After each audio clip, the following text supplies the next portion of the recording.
प्रिय व्यूअर्स, यह Sanskriti IAS YouTube channel का PT think and solve programme है। इस प्रोग्राम के अंतर्गत प्रत्येक दिन यूपीएससी और स्टेट पीसीएस से संबंधित 5 प्रश्न व्याख्या सहित उत्तर के साथ दिए जाएंगे। हमें आशा है कि यह प्रोग्राम आपकी तैयारी में मददगार साबित होगा। गुरुद्वारा थाला साहिब के संदर्भ में निम्नलिखित कथनों पर विचार करें। यह अफगानिस्तान के पक्तिया प्रांत में स्थित है तथा गुरु नानक देव द्वारा इस ऐतिहासिक गुरुद्वारे का दौरा किया गया था। उपयुक्त में से कौन से कथन सही है? केवल एक, केवल दो, एक और दो दोनों, ना तो एक ना ही दो।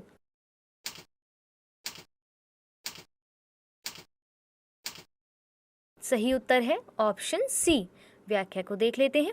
भारत ने अफगानिस्तान के पक्तिया प्रांत में स्थित गुरुद्वारा थाला साहिब चमकानी से एक सिख धार्मिक ध्वज निशान साहिब को हटाए जाने की कृत्य की निंदा की है।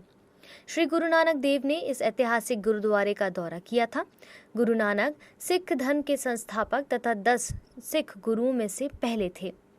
उनके जन्म दिवस को विश्व भर में गुरु नानक गुरु पर्व के रूप में मनाया जाता है। अमेरिका द्वारा सैनिकों की लगातार वापसी के कारण अफगानिस्तान में तालिबान द्वारा संचालित हिंसा देखी जा रही है। इस प्रकार कथन 1 और 2 दोनों सही है और विकल्प सी इसका सही उत्तर होगा। दूसरे प्रश्न की ओर बढ़ते हैं। अगलेगा द्वीप अवस्थित है हिंद महासागर, प्रशांत महासागर, अटलांटिक महासागर या भूमध्य सागर?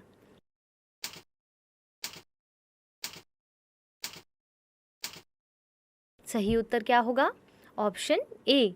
व्याख्या को देखते हैं। अगलेगा द्वीप हिंद महासागर में स्थित मॉरिशस द्वीप समूह का एक भाग है जो मुख्य द्वीप समूह से लगभग 1000 किलोमीटर उत्तर में स्थित है। कुछ रिपोर्टों के अनुसार भारत इस द्वीप पर सैन्य अड्डे का निर्माण कर रहा है तथा मॉरिशस द्वारा भारत को इस द्वीप पर सैन्य अड्डा बनाने की अनुमति दी गई है। रिपोर्ट में यह दावा किया गया है कि भारतीय नौसेना द्वारा अगलेगा में निर्माणाधीन एक हवाई पट्टी का उपयोग निश्चित रूप से समुद्री गश्ती मिशन के लिए किया जाएगा। यद्यपि मॉरिशस ने इस बात से स्पष्ट रूप से इनकार किया है। इस प्रकार विकल्प ए इसका सही उत्तर है। अगले प्रश्न की ओर बढ़ते हैं। भूप्रेक्षण उपग्रह के संदर्भ में निम्नलिखित कथनों पर विचार करें। इसे भूतुल्यकाली उपग्रह प्रक्षेपण यान F-10 द्वारा प्रक्षेपित किया जाएगा। इसे जियोसिंक्रोनस ट्रांसफर ऑर्बिट में स्थापित किया जाएगा।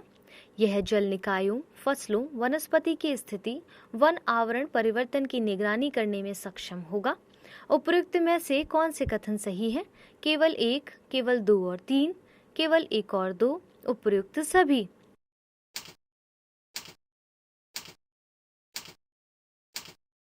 क्या होगा इसका उत्तर? ऑप्शन डी, यानी कि सारे ही कथन ठीक है। व्याख्या से थोड़ा समझ लेते हैं। भूप्रक्षेपण उपग्रह पृथ्वी अवलोकन उपग्रह EOS-3 को भूतल्यकाली उपग्रह प्रक्षेपण यान F-10 द्वारा 12 अगस्त को सतीश धवन अंतरिक्ष केंद्र श्रीहरिकोटा से प्रक्षेपित किया जाएगा। यह GSLV की 14वीं उड़ान होगी। यह एक अत्याधुनिक उपग्रह है जो बाढ़, चक्रवात जैसी प्राकृतिक आपदाओं की स्थिति में वास्तविक समय पर निगरानी करने में सक्षम होगा। प्राकृतिक आपदाओं के अतिरिक्त यह जल निकायों, फसलों, वनस्पति की स्थिति, वन आवरण परिवर्तन की निगरानी करने में भी सक्षम होगा। इसे जियोसिंक्रोनस ट्रांसफर ऑर्बिट में स्थापित किया जाएगा, जहां से यह पूरे देश का प्रतिदिन 4 से 5 बार प्रक्षेपण करने में सक्षम होगा। इस प्रकार उपयुक्त सभी कथन सही है, अतः विकल्प डी इसका सही उत्तर होगा। चौथे प्रश्न की ओर बढ़ते हैं। आत्मनिर्भर भारत कॉर्नर के संदर्भ में निम्नलिखित कथनों पर विचार कीजिए। इसे जनजातीय कार्य मंत्रालय द्वारा विदेश मंत्रालय के सहयोग से विश्व भर में स्थित 100 भारतीय मिशनों तथा दूतावासों में स्थापित किया जा रहा है।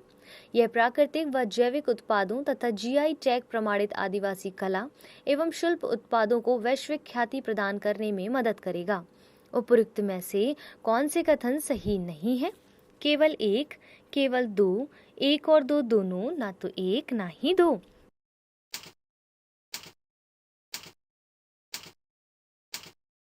क्या होगा इसका सही उत्तर? Option D. भारतीय जनजातीय सहकारी विपणन विकास परिसंघ विदेश मंत्रालय के सहयोग से विश्व भर में स्थित 100 भारतीय मिशनों व दूतावासों में आत्मनिर्भर भारत कॉर्नर स्थापित करने जा रहा है। ये कॉर्नर प्राकृतिक व जैविक उत्पादों के साथ साथ जीआई टैग प्रमाणित आदिवासी कला एवं शिल्प उत्पादों को बढ़ावा देने के लिए एक विशेष स्थान प्रदान करेगा। जनजातीय उत्पादों की समृद्धि तथा विविधता को प्रदर्शित करने वाले सूची पत्र एवं विवरण पुस्तिकाएं इस कॉर्नर में रखने के लिए मिशनों व दूतावासों को भेज दिए गए हैं। विदित है कि इस वर्ष अंतर्राष्ट्रीय सम्मेलन आदि महोत्सव में बड़ी संख्या में विभिन्न देशों के राजनयिकों तथा अंतर्राष्ट्रीय संगठनों के प्रतिनिधियों ने भाग लिया था। भौगोलिक संकेतक अर्थात जीआई टैग को विश्व व्यापार संगठन द्वारा मान्यता दी गई है। इसका उपयोग किसी भी प्रकार के विशिष्ट उत्पाद जैसे कृषि उत्पाद, प्राकृतिक उत्पाद, निर्मित उत्पाद से संबंधित भौगोलिक क्षेत्र की जानकारी प्रदान करने के लिए किया जाता है। यह संकेतक उन गुणों या विशेषताओं की जानकारी भी देता है जो उस विशिष्ट भौगोलिक क्षेत्र की अनूठी विशेषता है। विश्व व्यापार संगठन के सदस्य के रूप में भारत ने भौगोलिक संकेत 1999 को अधिनियमित किया है तथा इसे 15 सितंबर 2003 से लागू किया गया था।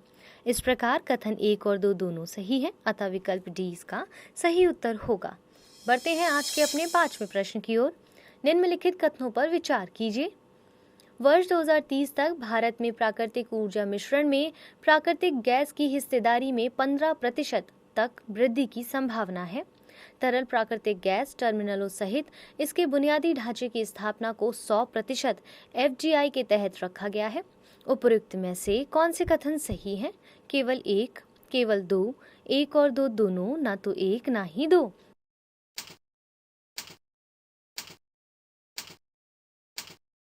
क्या होगा इसका सही उत्तर? Option C. केंद्रीय सड़क परिवहन एवं राजमार्ग मंत्री ने लोकसभा को सूचित किया कि घरेलू उत्पादन को बढ़ावा देने तथा तरल प्राकृतिक गैस की खरीद के द्वारा भारत में प्राथमिक ऊर्जा मिश्रण में प्राकृतिक गैस की हिस्सेदारी में वर्ष 2030 तक 15% तक वृद्धि की संभावना है। एलएनजी का आयात ओपन जर्नल लाइसेंसिंग श्रेणी के अंतर्गत आता है तथा एलएनजी टर्मिनलों सहित इसके बुनियादी ढांचे की स्थापना को भी 100% एफडीआई के तहत रखा गया है।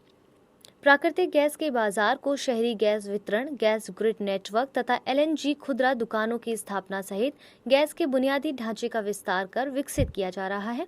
मंत्रालय ने तरल प्राकृतिक गैस से चलने वाले वाहनों के लिए बड़े पैमाने पर उत्सर्जन मानकों को अधिसूचित किया है। इस प्रकार कथन 1 और 2 दोनों सही हैं, अतः विकल्प सी इसका सही उत्तर होगा।